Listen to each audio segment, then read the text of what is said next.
Hey, everybody, it's the boys from the Daily Line. Tim Murray, Michael Jenkins with you, and oh, man, it is that time. It's your favorite time of the year, Jakes. Don't say it. It is the Underwear Olympics, better known as the NFL Combine, and people can't get enough of a 5'10" and 1/8 inch quarterback. That would be Kyler Murray, who, of course, played for a little school called Oklahoma that you love. I'm glad you said little school because that's the way I look at Oklahoma, as a little school. But 5'10" and 1/8, 207 pounds, which is actually much more interesting to me Yes, I than agree. what I initially thought he was going to be. 9.5 inch hands. If you're wondering, a comparison was Russell Wilson. Currently, the only sub 6 foot starting quarterback in the NFL. He measured in at the combine 5'10", 5/8, 204 pounds. He's got oven mitts, Right. 10 inches and 1/4. Baker Mayfield last year, 6 foot 5/8, 215 and 9.25 inch hands. Does this change your mind at all about Kyler Murray as an NFL prospect? The only thing that changes my mind is actually his weight. Now, I'm not a big combine guy. I don't like the combine. I understand why it exists. I think there's way too much put on the numbers and these workout warriors. Ultimately, if you're a football player, you're a football player. That's the way I tend to look at it. But it is interesting. Now, the height I wasn't worried about. You actually got plus money on betting the over? I think it was 5'9". Yeah, people thought he was going to be shorter than he was, so he's 5'10" and whatever. What's interesting to me is his durability.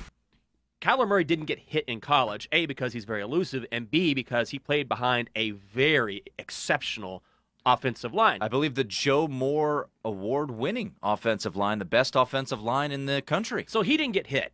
Now, he's going to get hit in the NFL because defenders are clearly faster, and the fact that he's 4 pounds? 7. 207. Give him those Even extra better. 3 pounds, Jenks. I was worried he was going to come in at 190 Yeah. or something, and you just can't be that small and that diminutive and absorb contact in the NFL like he's going to get.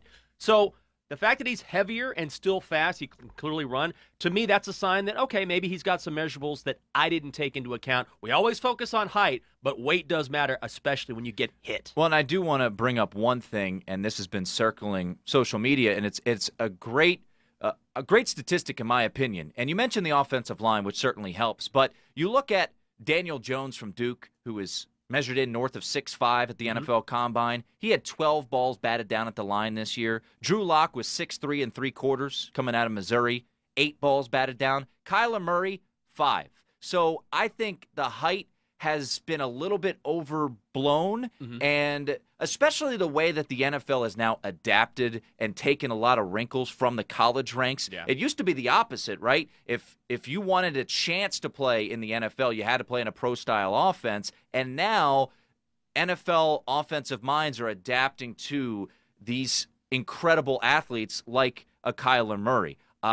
Obviously, he's got great arm strength with his baseball background. If you just watch Oklahoma games, the guy makes every throw. Hash mark to hash mark, sideline, hash mark to sideline. Some certain things that are questioned. I think the durability is one. Was only a 1-year starter at Oklahoma, which can be certainly brought up. How's he going to adjust to your system?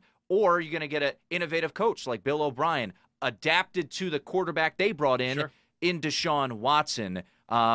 I really like Kyler Murray. I think he's going to be, at the end of the day, Jenks, going to be the highest drafted quarterback in this year's draft. And there was a lot of talk early on before he committed to football. Is he going to be a first-round pick?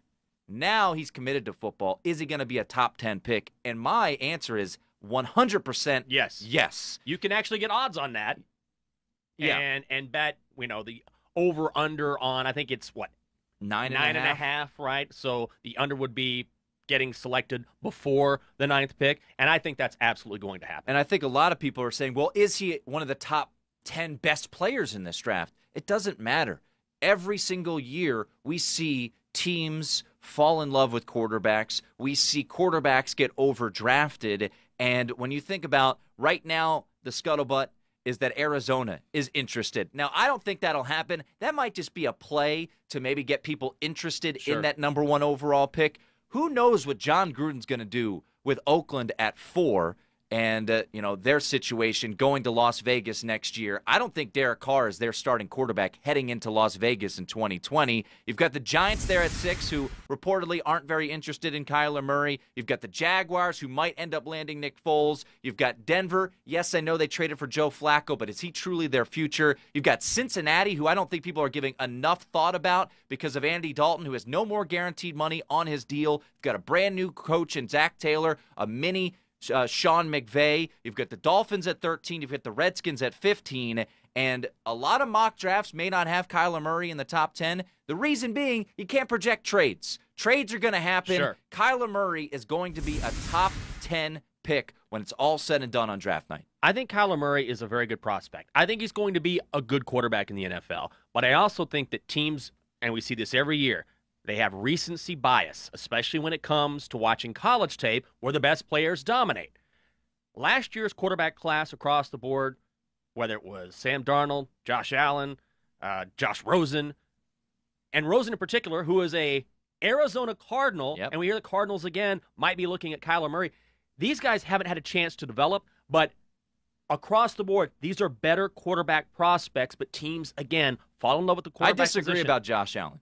I never thought he was. Well, okay, yes. But I agree with Rosen, Darnold, and Mayfield. I agree. Yes. So, on the whole, now Allen, I agree. He was sort of a work in progress and one of those workout warriors with a great arm strength, but wasn't particularly great at Wyoming. But across the board, last year's class was so much better. And the fact that teams at least seem to be considering the fact that we're not going to let these guys develop that were studs in college a year before, and we're going to fall in love all over again with a guy who is 5'10". As good as I think Kyler Murray is, I think teams could end up making a huge mistake, especially the Cardinals, if they end up going crazy and letting Cliff Kingsbury drive the car here and say, no, let's trade away Josh Rosen because I like Kyler Murray. I agree with that. I think that Arizona would be making a mistake. I tend to agree that Josh Rosen is a better prospect, but a team that intrigues me is Cincinnati, Miami, new coaches in both of those spots. Could they build their franchise around a Kyler Murray? I tend to think that he's going to be a solid pro. I'm not saying he's going to be a superstar, but I loved what I saw at Oklahoma. I think he can make the plays. He throws with anticipation, which you don't often see from a quarterback that is so athletic like Kyler Murray. One final thought, though. If he struggles for 2 years, is baseball going to come back into his mind? Is that a worry for any of these NFL teams? It should be. He's gone back and forth, and he's young enough where baseball is where the money is. Initially, the money's with the NFL. Initially. But long-term, it's with baseball. You can't go baseball, then football, but you certainly could go football, then baseball. So at the Combine, I know it's overblown, the 40-yard dash and all of that. The interview process is going to be really telling because let's think, the last couple interviews that Kyler Murray had weren't all that impressive. And he went to a little school. The Texas alum, Michael Jenkins, throws that in there. He's Michael Jenkins. I'm Tim Murray. We are the Daily Line.